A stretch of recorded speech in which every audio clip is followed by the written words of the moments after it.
नहीं, मैं एक बात आपको कहना चाहता हूँ, ये वही राघव चड्ढा हैं जो ये कहते थे कि ये गुंडों की पार्टी और अनपढ़ों की पार्टी है। तो मैं अब ये कहूँ कि एक और गुंडा अपने साथ कई गुंडों को और कई अनपढ़ लोगों को लेकर उस पार्टी में शामिल हो गया। ये वही राघव चड्ढा हैं जो ये कहा करते थे कि नोटों में इतनी ताकत नहीं कि आम आदमी पार्टी को या मुझे या आम आदमी पार्टी के किसी भी व्यक्ति को भाजपा खरीद सके। तो यानी आज वो नोट बन गए जिससे राघव चड्ढा बिक गए। अभी आपने देखा कि कुछ दिन पहले ईडी की रेड पड़ी, ईडी की रेड के बाद ये सब कुछ हुआ। और बड़ी बात यह है, राघव चड्ढा ने बड़े दिमाग से एक माइंडेड गेम खेला।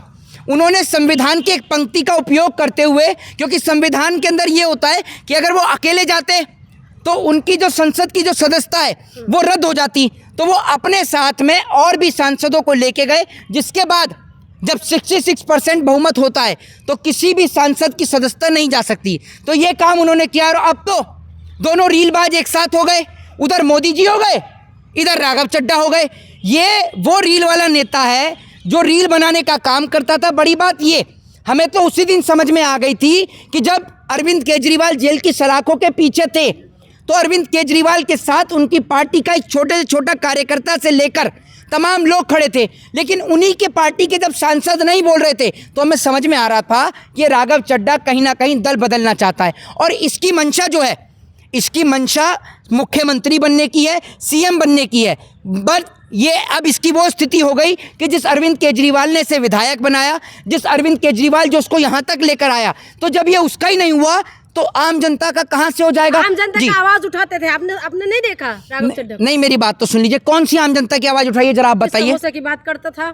एक बात आप मुझे बताइए, जो समोसे की बात आप कर रही हैं, एक बात आप मुझे बताइए, समोसा जो है एयरपोर्ट के जो समोसे की चर्चा हो रही है, एयरपोर्ट पर आम आदमी जाता है?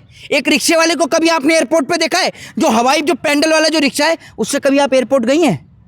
गई हैं कभी? गई हैं? बताइए। ये भी मोदी जी के ज़माने से जी, झूठ बोलने में ये सारे पत्रकार पीएचडी करके आए हुए हैं। एक बात आप मुझे बताइए कि कौन से एयरपोर्ट पर हाथ वाला रिक्शा जाता है? आप माल वाले लोडेड होके गई थी हैं, जो वहाँ पर आपको रिक्शे वाला ले गया। ऑटो तक तो अलाउ नहीं होते वहाँ पर एयरपोर्ट पर। और ये मैडम जो है कौन से एयरपोर्ट पर गई थी वैसे madam? International airport. International airport पर रिक्शे से। बड़ी गजब की बात है। मोदी जी के जितने भी पत्रकार हैं वो झूठ बोलने में ऐसे ही माहिर हैं।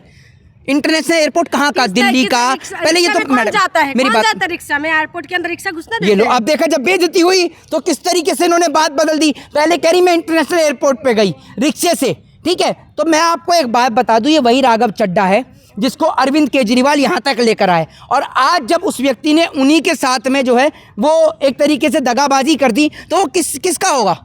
तो आपने सुना नहीं उन्होंने क्या बोला है? कह रहे कि वो राइट मैन है, गलत पार्टी में थे वो। अच्छा, एक बात आप मुझे बताइए, ये जितने भी लोग हैं, इसमें स्वाति मालीवाल हो, ये आपका क्या कहते हैं राघव चड्ढा हो, अब ये सारे लोगों को अरविंद केजरीवाल बुरे नजर आने लग गए हैं। एक बात आप मुझे बताइए, आपको इतने सालों में ये समझ में नहीं आया? ये मानिए जी वो आपकी एक पर्सनल लाइफ है, लेकिन फिर भी बोलूँगा, ये जो परिणीति चोपड़ा से आपकी शादी हो गई ना, ये देन भी अरविंद केजरीवाल की है, वरना आपकी शादी भी नहीं हो पाती। वो आप एमएलए बन गए, एमएलए के बाद फिर राज्यसभा सांसद हो गए, इसलिए आपकी शादी भी हो गई, वरना आपको तो अरविंद केजरीवाल का धन्यवाद करना चाहिए और आप उन्हीं के साथ दगा कर गए। इतना स्मार्ट लड़का है तो आप कह रहे हैं कि परिणीति चोपड़ा इसी उसकी वजह से, केजरीवाल की वजह से स्मार्ट। तो एक बात आप मुझे बताइए, स्मार्ट तो और भी बतेरे घूम रहे हैं। जो एक आदमी जो कुछ नहीं करता उसको आदमी आजकल अपने लड़की नहीं देता, मकान घर पे किराए पर नहीं देता। मैं आपसे ये कह रहा हूँ, नरेंद्र मोदी जी अगर प्रधानमंत्री ना हो तो उसके बाद मोदी जी अब कहीं पे किराए पर मकान लेके दिखा दें, क्योंकि बिना घर परिवार के आदमी को तो लोग मकान किराए पर नहीं देते और आपने देश चलाने के लिए दे दिया। और अब मोदी जी और राघव चड्ढा दोनों मिलकर रील बनाएंगे और अब हम भी देख लेंगे कि कितना ब्लिंकिट के लिए आसान सुविधा हो जाएगी। हम भी देखेंगे कि डेटा प्लान सस्ता होगा या नहीं होगा। ये जिस तरीके से पब्लिक को पागल बनाने का काम कर रहे थे ना ये दोनों रील वाले नेता, अब वो जनता को साफ समझ में आ रहा है। उधर से मोदी जी रील बनाते हैं कभी भेलपूरी खाने की, 10 रुपए की भेलपूरी में खुद भी खा गया वो अगला आदमी, बांट भी दी उसने भेलपूरी, इतना तगड़ी नौटंकी बाज है। और इधर ये राघव चड्ढा, मैं तो ये देख रहा हूँ, ये स्वाति मालीवाल, ये राघव चड्ढा, ये सारे लोग अरविंद केजरीवाल की बुराई कर रहे हैं। वो तो कह रहे कि महिला विरोधी है। ओहो, महिला विरोधी है? जिसकी पार्टी में आप गए ना उनकी तो महिलाएं नहीं है। आप तो महिला विरोधी की बात करें, उनकी महिलाएं नहीं है। सबसे पहले मुखिया से पूछो, भाइयों बहनों मित्रों, बहन जसोदा कहाँ है? कहाँ है? फिर से आगे पर्सनल अटैक करने के ये लिए। लो, अब पर्सनल अटैक हो गया। उनसे ये पूछो, कुलदीप सिंह सेंगर जो आप कह रहे हैं महिला विरोधी हैं, भाजपा से बड़ा महिला विरोधी कोई है? ये बताइए, है कोई? स्वाति मालीवाल ने बोला है कि महिला विरोधी है अरविंद केजरीवाल, इसीलिए मुझे प्रभावित ये हो गए समझ में मोदी नहीं जी आ से। रहा। अभी स्वाति मालीवाल जो महिला आयोग के अध्यक्ष थी, वो स्वाति मालीवाल एक बार भी खड़ी होकर कुलदीप सिंह सेंगर के लिए बोलेंगी? वो स्वाति मालीवाल जो तमाम जगह पर रेड मारने के लिए चली जाती है, अब वो भाजपा से बलात्कारियों को लेकर सवाल करेंगी?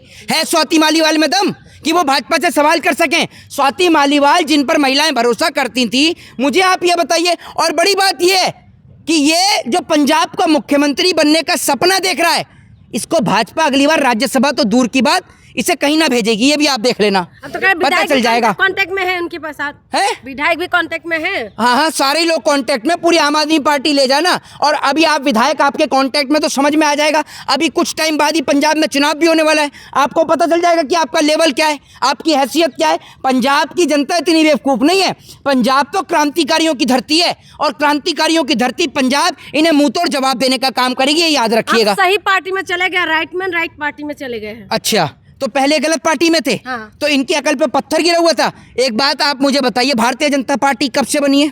कांग्रेस के बाद भारत की दूसरी पार्टी भारतीय जनता पार्टी है, ठीक है। तो भारतीय जनता पार्टी कोई नई पार्टी तो आई नहीं है। तो जब अरविंद केजरीवाल की पार्टी बनी और दिल्ली में इन्होंने अपनी सरकार बनाई, तो राघव चड्ढा इतने दिन से क्या गलत पार्टी में था? इतने दिन से बीजेपी क्यों नहीं ज्वाइन करी? अरे सुन लीजिए, पहले मेरी बात सुन लीजिए। गलत आदमी गलती से सही पार्टी में आ गया था, और अब वही गलत आदमी गलत जगह पहुंच गया, और उसकी हैसियत तो जनता ने दिखा दी ना।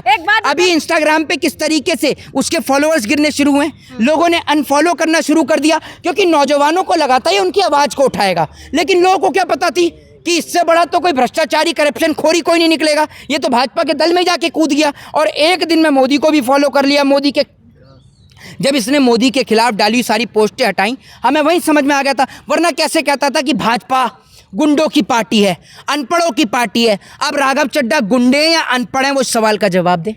एक बात बताइए, जब मोदी जी के काम से प्रभावित हो गए, कह रहे अमित शाह मोदी जी की बातों से प्रभावित हो गए, वो लोग इतना अच्छा देश के लिए काम किया है। आप मोदी जी को क्या कहते हैं, पार्टी को पसंद करती हैं? आप लोग बस विरोध करने में खड़े हो जाते हैं। मेरी बात से चलिए, विरोध नहीं कर। आप मोदी जी की पार्टी को पसंद करते हैं? पसंद अगर नहीं करते हैं तो सात संसद कैसे चलेगा? अच्छा, मेरी बात छोड़िए ना। चलिए मैं एक बात पर्सनल आपसे पूछ लेता हूँ। अगर ऊपर वाला ना करे, कोई आपके घर में इस तरीके की हरकत कर दे कि आपके घर परिवार की किसी बहन बेटी से शादी करके उसे छोड़ दे, ना उसे डिवोर्स दे, ना उसे सुहागन रखे, ना विधवा रखे, तो कैसा लगेगा आपको?